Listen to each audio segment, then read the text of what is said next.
Hi there, today's book is The 10th Justice by Brad Meltzer. This book is a legal thriller that's centered around the Supreme Court and the processes involved with that. We learn a little bit more information about how that all works. And this book is set in the DC area. So we meet Ben Addison. He's newly hired clerk for the Supreme Court. And he lives with three of his best friends. They grew up together, went to college together, and now they're roommates together in their adult life. We meet Nathan. Nathan works for the State Department. And then his other roommate, Ober, works for a senator's office. And then there's Eric. Eric works for a newspaper. So they're all, living their life together as best friends.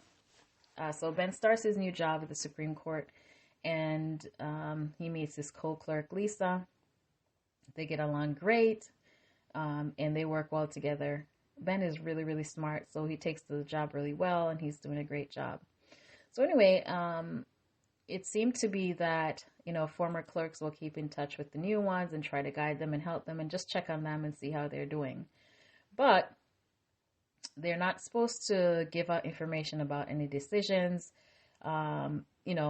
It's pretty much top secret, whatever they're working on. But anyway, there's this guy, Rick, who had been helping them out over the phone. And one day he comes to visit Ben. He's asking about, the decision that they're working on for a company called CMI.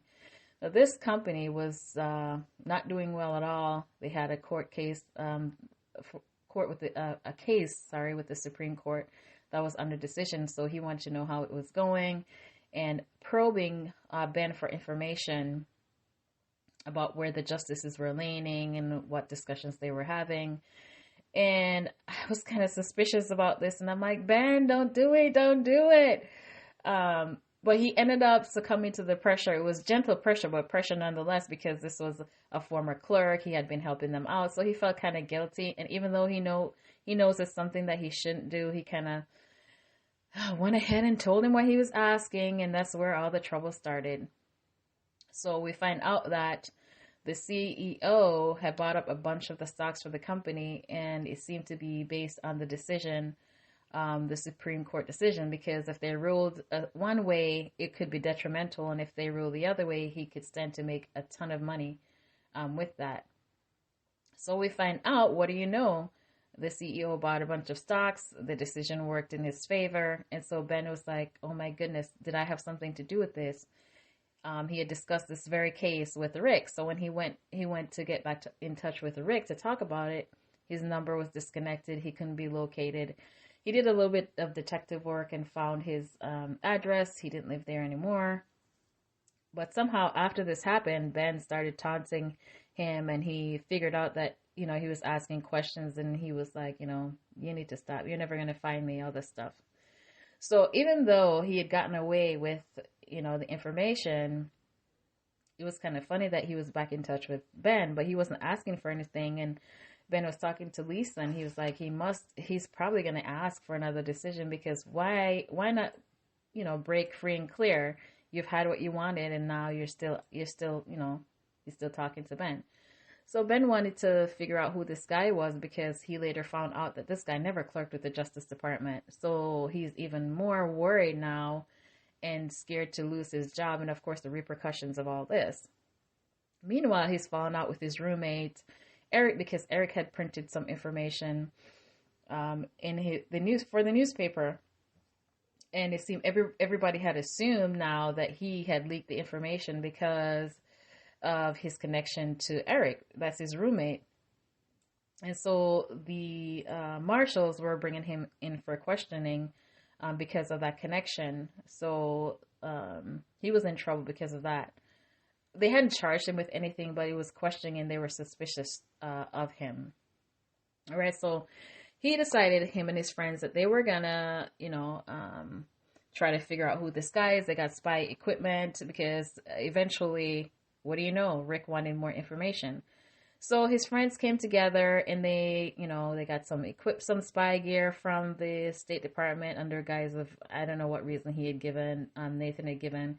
And then, of course, Ober had gotten some letter that needed to be drafted, some authority that he needed. So he had faked some kind of threat to be able to get Ben what he needed.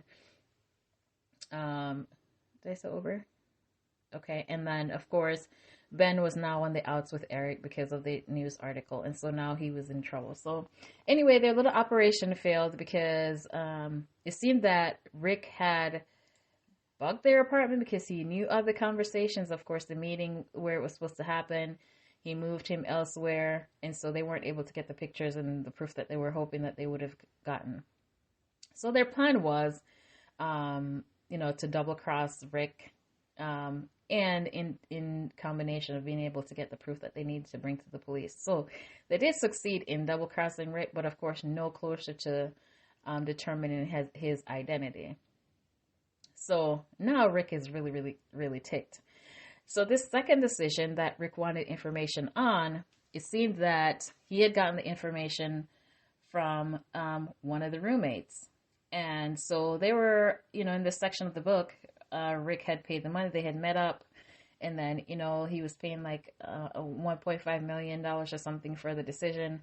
He was going to deposit $1 million of it or something. They were having a conversation.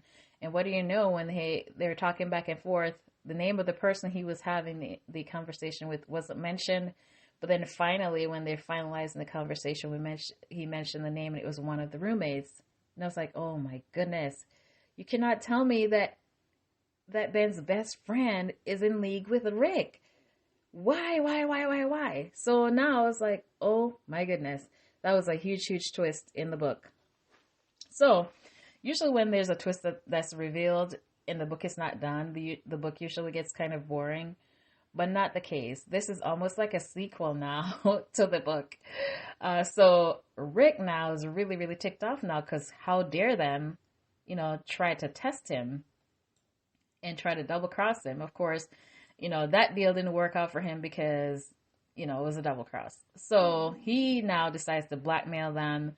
He knew of things that they had done in their prior operation that would get them fired. So he decides he's going to write this letter. They better do what he says, or he's going to send it out to their bosses. So they're now at risk of being fired.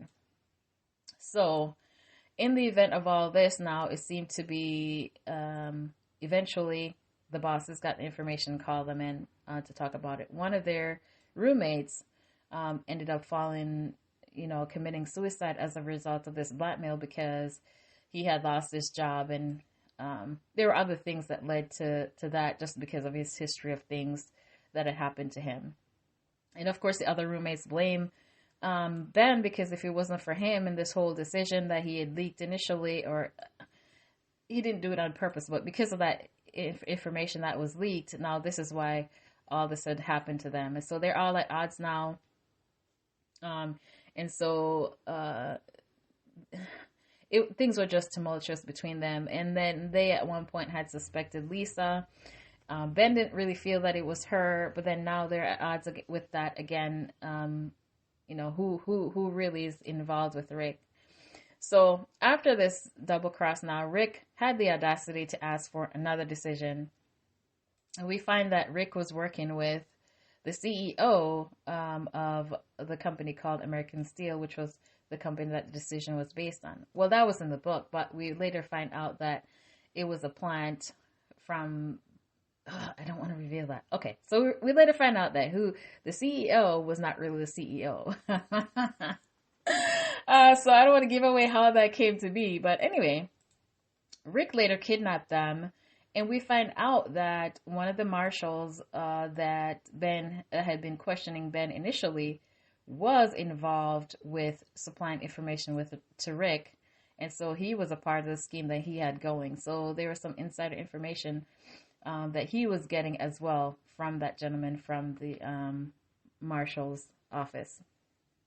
So in the end, there was, because Ben didn't really trust this guy, he had gone up to the top director of the marshal's office, and he had gone to them, and they were supposedly going to offer him assistance. But when all this stuff was going on with Rick, them getting kidnapped and all this stuff that had happened, there was no one to be found. They were supposed to be, agents, but no one acted or anything. So he kind of gave up on that.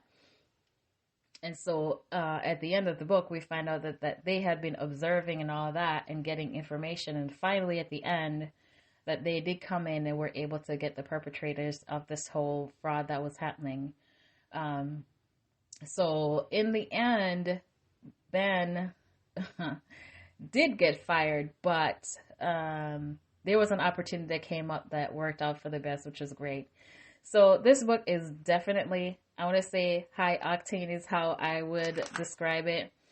The author did a great job of conveying the topics and the feelings and the emotions of the characters in the book. You know, I was being run just as ragged as Ben. I was feeling anxious. I was feeling paranoid. It's almost like the stuff was happening to me. And so, you know, I didn't know who to trust either. And I was anxious. And so it was a really great storyline, really great writing from Brad. And I enjoy that. Definitely 4.5 stars. I'm sorry for the longer review, but there's so much that has happened in this book. But if you have read or listened to this book, let me know your thoughts. And if you haven't checked this book out, I would recommend it highly. Anyway, until next time.